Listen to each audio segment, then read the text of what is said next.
Eu vos saúdo com a paz do Senhor. Bem-vindos à sala do banquete. Depois deste intervalo, em meio a esta turbulência, em meio a esta pandemia, voltamos agora com muito amor, com muito carinho, para desfrutar as bênçãos de Deus através da sua palavra. Estou lendo o comentário de John MacArthur. Ele é muito bom, de Gênesis a Apocalipse. Ele nos auxilia muito e a gente faz um confronto, um paralelo com outros comentários bíblicos para afinar mais o nosso conhecimento.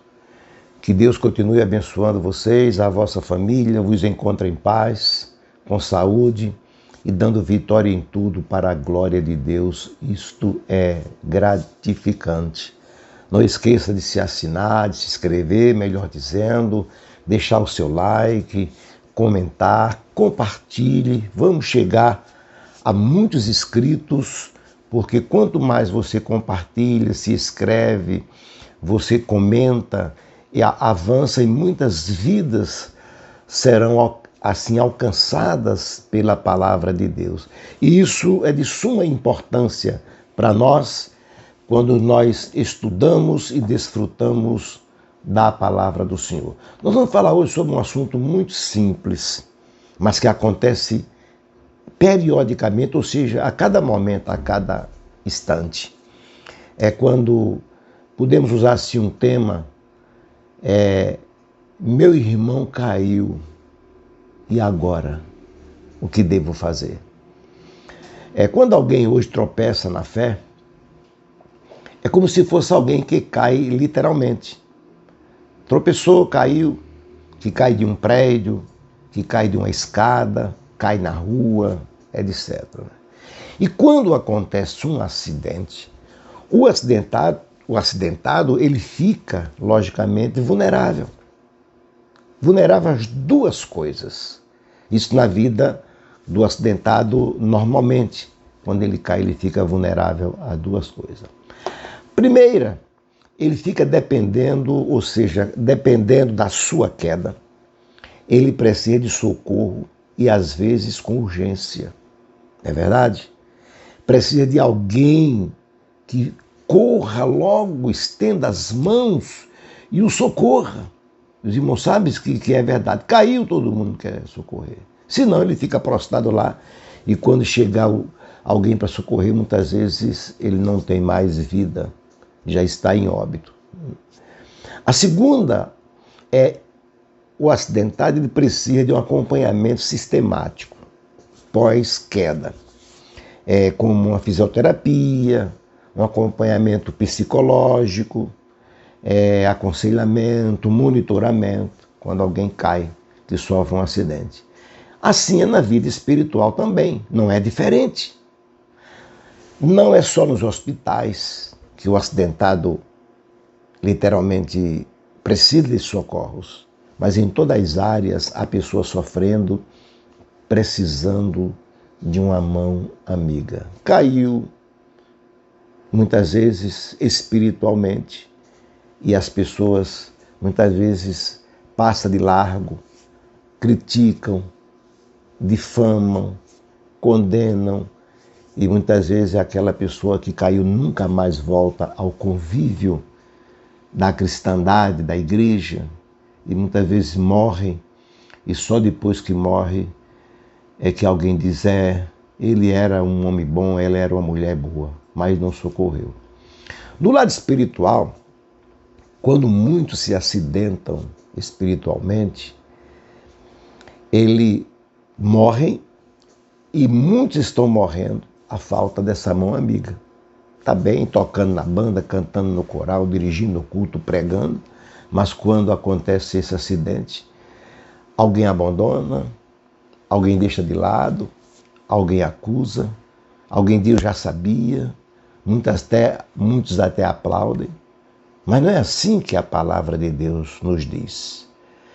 Quando alguém cair ao seu lado, que você puder estender as mãos, estenda, faça isso com amor. Precisamos muito aprender com o apóstolo Paulo. O apóstolo Paulo escreveu aos Gálatas, capítulo 6, versículo 1, quando ele disse: irmãos, se algum homem chegar a ser surpreendido em alguma ofensa, aí veja bem que de vós que sois espirituais, encaminhai o tal homem com espírito de mansidão, de brandura, olhando para você mesmo, para que você não caia na mesma consequência. Devemos prestar bem atenção na palavra surpreendido. Quantas vezes pensamos e até falamos: isso não vai acontecer comigo. Os irmãos sabem que é verdade. Mas eu não vou fazer isso. Eu não vou porque aconteceu com fulano, aconteceu com ciclano. Né? Mas, se um dia acontecer com você, e agora? Então devemos, em primeiro lugar, nos policiarmos, porque de um dado momento de descuido e fraqueza, podemos ceder espaço para o mal. É nesta hora que fazemos uma reflexão. Eu podia ter ajudado meu irmão e não ajudei, quando acontece conosco. Então, meu irmão e minha irmã, quando isso acontecer com um dos nossos irmãos, a nossa responsabilidade, o nosso compromisso, o nosso dever é ajudá-lo. Ajudar a restaurá-lo daquela situação, independente de qual seja a natureza do pecado que ele cometeu. A palavra restaurar, no sentido bíblico, tem um sentido médico também, clínico também. É como se fosse um cirurgião ou um ortopedista recuperando um membro que foi afetado por uma enfermidade ou por um acidente. Ele faz aquilo com muito carinho, com muita avidez para que ele recupere.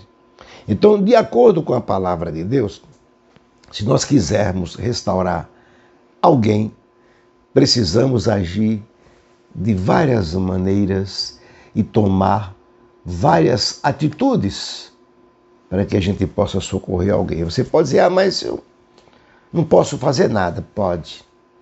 Primeira atitude que devemos tomar é conscientizar o irmão caído, o soldado ferido, a reconhecer o erro que cometeu.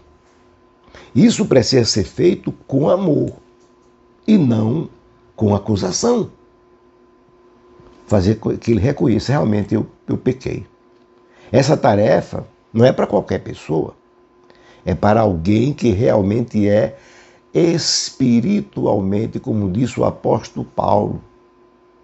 Foi o que aconteceu com o rei Davi.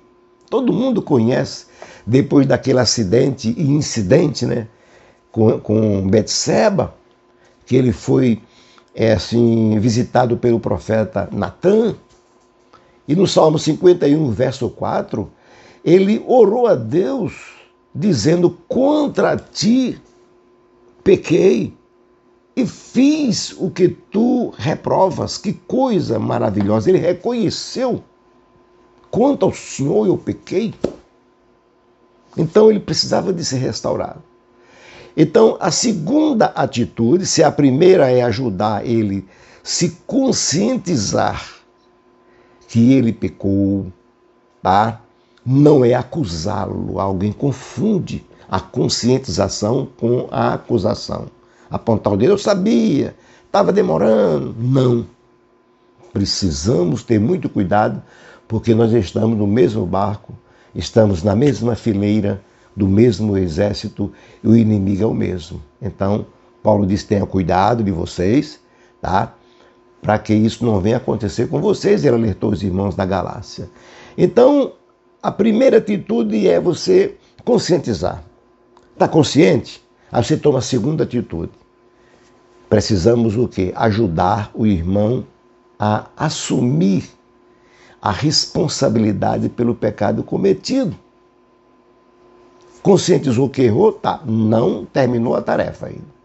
Agora você vai ajudar ele a assumir a responsabilidade pelo pecado que cometeu e não transferir a culpa para outros, mesmo que outra pessoa tenha uma parcela de culpa naquele pecado. Mas ele precisa assumir a responsabilidade, dizer eu pequei e a culpa foi minha. Quando nós tomamos essas duas atitudes, aí as coisas começam a caminhar para o bem. O irmão já assumiu, reconheceu que está errado, que tem uma pessoa que erra e bate o pé, não errou.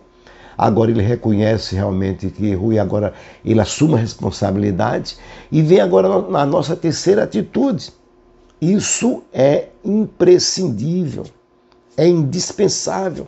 Não basta apenas que o irmão reconheça o erro que cometeu, mas que ele assuma também. Reconheceu e assumiu, não basta somente isso. Precisa de outras coisas. Como você pode dizer, mas como ele já assumiu, reconheceu, mas há algo fundamental que ainda precisa ser feito. Qual? Essa atitude é nossa, ajudar o arrependimento, ou seja, levar o irmão caído ao arrependimento e não ao remorso. Porque tem arrependimento e tem um remorso. Eu fiz tal. Não, você leva ele ao arrependimento. Ele vai sentir que se arrepende, que pecou e agora se arrepende. E quando ele se arrepende, a sua comunhão com Deus é restaurada. Porque arrependimento é conversão. E conversão é mudar de direção. É virar as costas para o pecado e olhar para Jesus, o nosso alvo, o autor e consumador da nossa fé. Quando nós tomamos essas três atitudes, que exercemos com muito amor, aí ainda resta uma. É como se fosse assim o glacê no bolo, né? Está pronto o bolo, mas precisa agora concluir para que as coisas estejam certas. Com a nossa atitude, o irmão já reconheceu, o irmão já assumiu e o irmão agora ele se arrependeu. Três coisas absolutamente indispensáveis. Agora, com a nossa ajuda, o irmão que está em recuperação, ele possa sentir o que Zaqueu sentiu, é restituir alguém a quem ele atingiu, a quem ele feriu, a quem ele entristeceu, a quem ele difamou, seja o que for o pecado. Ele vai restituir. Às vezes, ou na maioria das vezes, a restituição não é o valor financeiro, é o perdão. Tanto no fator da pessoa pedir perdão àquela pessoa que ele feriu ou foi ferido por esta pessoa. Então, pede perdão e possivelmente recebeu o perdão.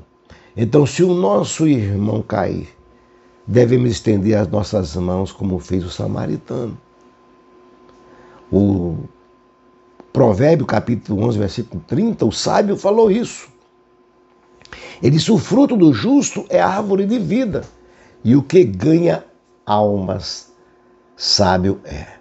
Então, se meu irmão cair, então devemos encaminhá-lo com espírito de brandura e mansidão, para que ele possa reconhecer que pecou, assumir o seu pecado e agora se arrepender e se retratar com as pessoas ou com a pessoa em que ele se envolveu no problema. Então façamos isto, que se conseguirmos fazer, nós estaremos na galeria dos sábios, não deste mundo, mas no livro dos Atos, onde um dia vai ser aberto diante de todos os olhos e joelhos dobrarão diante do Senhor naquele dia. Então façamos isso. Socorramos nossos irmãos que estão feridos em campo de batalha. Dedique o seu amor. E assim Deus fará muitas bênçãos na sua vida. Um abraço, a paz do Senhor. Não esqueça de comentar, não esqueça do seu like, não esqueça de compartilhar. Procura alguém que não se inscreveu, se inscreva para a gente chegar lá, vamos divulgar este vídeo, porque agora voltamos em toda a atividade da nossa sala do banquete e para que possamos assim alcançar o reino dos céus. Que Deus te abençoe, que Deus te ajude e que o Espírito Santo de Deus continue falando em seu coração. Amém e até a próxima, se Deus assim o permitir.